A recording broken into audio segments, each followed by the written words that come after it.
కోరుకొండలోని ఎన్టీఆర్ వర్ధంతి సందర్భంగా నివాళులర్పించిన ఎమ్మెల్యే బత్తుల బలరామకృష్ణ. మాజీ ఎమ్మెల్యే జక్కంపూడి రాజాపై హాట్ కామెంట్ చేసిన ఎమ్మెల్యే బత్తుల బలరామకృష్ణ. మాజీ ఎమ్మెల్యే జక్కంపూడి రాజాపై మాట్లాడే స్థాయి నాది కాదు, నా స్థాయికి అతను సరితూగడు, అందుకే ఏం మాట్లాడాలో తెలియక నాపై తప్పుడు ఆరోపణలు చేస్తున్నాడు. నాపై ఓడిపోయిన ప్రెస్టేషన్లో అధికారం కోల్పోయి మతిస్థిమితం కోల్పోయి ప్రెస్ మీట్లు పెట్టి ఏదేదో మాట్లాడుతున్నాడు. జనసేనలో పనిచేసే వాళ్ళంతా అంటే కార్మికులు, జక్కంపూడి రాజాల మేము ముఠామేస్త్రి కాదంటూ వ్యంగ్యంగా మాట్లాడిన ఎమ్మెల్యే గత 5 ఏళ్లలో అభివృద్ధికి దూరంగా ఉండి ప్రజా సమస్యలను పక్కన పెట్టి గాడిదలు కాశారు. జక్కంపూడి రాజా పులుల సింహాలతోటి పోల్చుకుంటున్నారు. అందుకే వాళ్ళని ఓడించి నా స్థాయి కాదని రాజానగరం ప్రజలు నిరూపించారు. నాపై తప్పుడు ఆరోపణలు చేయడం తప్పు.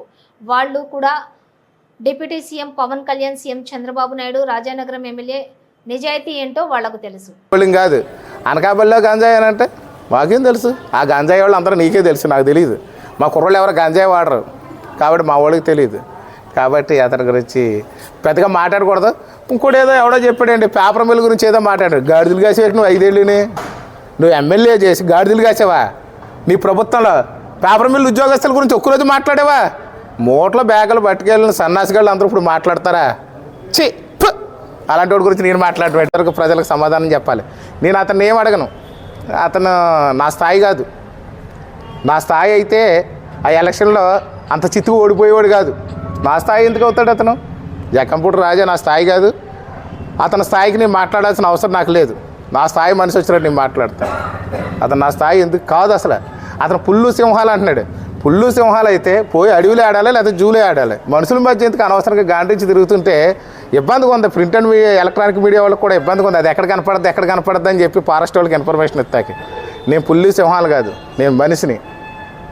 కాబట్టి అతని విషయంలో నేను పట్టించుకోవాలనుకోవట్లేదు, మాట్లాడాలనుకోవట్లేదు. మాట్లాడినా కూడా నాకు మాట్లాడాల్సిన అవసరం కూడా లేదు. నా బొచ్చు ఆలేం చేస్తారు, ఒక బొచ్చు పీకేది లేదు. పవన్ కళ్యాణ్కి నా నిజాయితీ తెలుసు, సీఎంకి నా నిజాయితీ తెలుసు, రాజనగరం నియోజకవర్గ ప్రజలకు నా నిజాయితీ తెలుసు, నా మంచితనం తెలుసు, నా ధర్మం గురించి తెలుసు. అలాంటి వాడు మాటలు పెద్ద పట్టించుకోకూడదు. అతను మతి భ్రమించి ఏమీ లేక, పదవి లేక, పవర్ లేక, డబ్బులు లేక అతను ఇంత ఆగిపోయి కోడిపందెల్లో 10 కోట్ల రూపాయలు ఆగిపోయి పాపం, ఈ ఉద్యోగాలు ఇస్తూ 25-30 కోట్లు ఆగిపోయి పాపం బాధతో ఉండి మాట్లాడుతున్నాడు. ఏం చేస్తాం? గంజాయి వ్యాపారం చేసేవాడు గంజాయి వ్యాపారం అయిపోయిందని బాధపడుతున్నాడు. సారా అమ్మేవాడు సారా వ్యాపారం అయిపోయిందని బాధపడుతున్నాడు. వీళ్ళందరూ బాధలు ఎలా ఉన్నాయంటే, భూ కబ్జాలు చేసేవాడు భూ కబ్జాల వ్యాపారం అయిపోయిందని బాధపడుతున్నాడు. స్థల కబ్జాలు చేసేవాడు స్థల కబ్జాలు అయిపోయిందని బాధపడుతున్నారు. ఏదో ఇంకోటి ఏదో మాట్లాడేటట్టు నాకు అనవసరం, నాకేదో సరిగా అర్థం కాదు. నిజానికి ఇది మన దేవస్థానం, నేను ఇలాంటివి మాట్లాడకూడదు. ఒకటైతే అసలు అతని గురించి మాట్లాడడం, మాజీ ఎమ్మెల్యే గురించి మాట్లాడాల్సినంత అవసరం నాకు లేదు. రెండోది ఏంటంటే, మాజీ ఎమ్మెల్యే గురించి మాట్లాడే అంత స్థాయి మాజీ ఎమ్మెల్యేది కాదు. నేను మాట్లాడే అంత స్థాయి అతను కాదు. ఎందుకంటే అతని క్యారెక్టర్కి నా క్యారెక్టర్కి చాలా డిఫరెన్సెస్ ఉంటాయి. అతను ఏదో చెప్తున్నాడు, నేను ఏదో ప్రెస్లో మాట్లాడాడని చెప్పి కొంతమంది వైసీపీ నాయకులే వచ్చి నా దగ్గరికి వచ్చి మాట్లాడడం జరిగింది. ఎందుకంటే గతంలో వాళ్ళు కొంతమంది నాకు ఇంతకుముందు నా వైఫ్ ఎంపీటీసీ పోటీ చేసినప్పుడు వాళ్ళు కొంతమంది పరిచయాలు ఉన్నాయి. మావాడు మీ మీద ఎలా మాట్లాడాడని చెప్పి కొంతమంది నాకు ఫోన్లు చేసి కొంతమంది కలిసి వాళ్ళు చెప్తుంటే నేను ఆశ్చర్యపోయాను. కోడి పందాల్లో 10 కోట్ల రూపాయలు, అలాగే ఇసుక దోపిడీ, ఈ యొక్క ఏదో హోమ్ గార్డ్ నుంచి తీసుకుని వెళ్తే హోమ్ గార్డ్ నుంచి సిఐ వరకు, ఒక విఆర్ఓ దగ్గర నుంచి ఎంఆర్ఓ వరకు, ఒక సెక్రటరీ నుంచి ఎండిఓ వరకు భారీ ఎత్తున డబ్బులు వసూలు చేసే పరిస్థితి ఉంది అని చెప్పేసి ఏదో మాట్లాడారని చెప్పి తెలిసింది. నిజానికి ఏంట్రా ఎందుకు మాట్లాడారు అలాగా? అలాంటిది రాజనగరం నియోజకవర్గంలో ప్రస్తుత పరిస్థితులు లేవు కదా అని అడిగితే వాళ్ళు ఏం చెప్పారంటే, అన్న మా వాడు కలెక్షన్ అలా ఉండేది, రాజనగరం నియోజకవర్గ చరిత్రలో కానివ్వండి, బూరుగుపూడి నియోజకవర్గ చరిత్రలో కానివ్వండి, ఇంత మెజారిటీతో గెలిచిన ఎమ్మెల్యే ఎవరు లేరు మీరు తప్ప. అంత వరస్ట్ పరిస్థితుల్లో ఓడిపోయినటువంటి ఎమ్మెల్యే కూడా లేడు. ఆడు మావాడు, మా నాయకుడు ఉన్నాడు జక్కంపూడి రాజా. మావాడికి ఇంకా మతి భ్రమించి బ్రెయిన్ అంతా అతను ఆందోళనకు గురైపోతుంది. సరైన టైంకి అన్నం తింటలేదు. ఈ మధ్య కూడా తగ్గిపోయాడు. మానసికంగా ఏదో బాధపడుతున్నాడు. నేను అప్పుడప్పుడు కూడా ట్రీట్మెంట్ చేపిస్తున్నాం. సో దాని మీద ఏదేదో మాట్లాడేస్తున్నాడు. అందులో నీ గురించి కూడా మాట్లాడాడు అనుకుంటాను అని. సరే ఫోన్లో మాట్లాడుకునే నా నీతి నాకు తెలుసు, రాజానగరం నియోజకవర్గ ప్రజలకు తెలుసు, అది చాలు, నా నాయకుడికి తెలుసు, చంద్రబాబు నాయుడు గారికి తెలుసు, ఇక్కడ ఉన్నటువంటి యావత్తు ప్రజానీకానికి తెలుసు, ప్రింట్ అండ్ ఎలక్ట్రానిక్ మీడియా సోదరులకు కూడా తెలుసు ఏం జరుగుతుందో. అలాంటప్పుడు నేనేదో మాట్లాడాలి, అతని గురించి మాట్లాడాల్సిన అవసరం నాకు లేదన్నా అన్నాను నేను.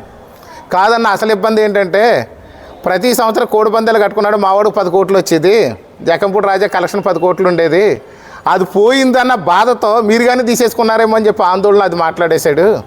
అలాగే ఉద్యోగస్తుల విషయంలో విఆర్ఓ దగ్గర నుంచి ఎంఆర్ఓ దాకా కలెక్షన్ కింగ్ మావాడు జక్కంపూడి రాజా పెట్టింది పేరు.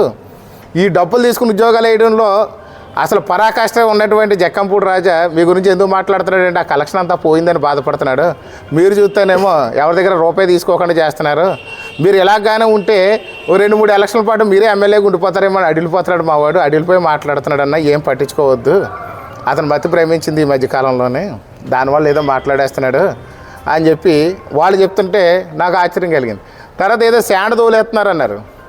కూటమి ప్రభుత్వం వచ్చి 7 నెలలు అయింది. సీతానగరంలో ప్రింట్ అండ్ ఎలక్ట్రానిక్ మీడియా మీ అందరికీ తెలుసు, సీతానగరం నుంచి ఒక లారీ కూడా వెళ్ళట్లేదు. ప్రభుత్వ రూల్ ప్రకారం, ప్రభుత్వ పాలసీ ప్రకారం ట్రాక్టర్లతో మాత్రమే ఇసుక తోలుకుంటున్నారు అందరూ ఉచితంగా. అది కూడా ఎక్కడ లారీలు తిరుగుతలేదు. మరి ఎందుకు అతనికి అలా అనిపించిందో తెలియదు, కానీ అతను ఏదో చెప్తూ ఓ 40 కోట్ల ఆదాయం ఉంటుంది అతనిదని చెప్పేసి చెప్తున్నాడు. అంటే జక్కంపూడి రాజా అధికారంలో ఉంటేనట ఈ పాటికి 6 నెలల్లో 40 కోట్లు సంపాదించుకుని ఉండేవాడట. మరి మాకు 40 కోట్ల మీద 4 కోట్ల మీద కూడా లేదు, 4 రూపాయల మీద కూడా లేదు. భగవంతుడు ఇచ్చిన నాకు ఆస్తి చాలు, భగవంతుడు నా కుటుంబాన్ని, నాకు మంచి సొసైటీని, రాజానగరం నియోజకవర్గ ప్రజల్ని ఇచ్చాడు చాలు.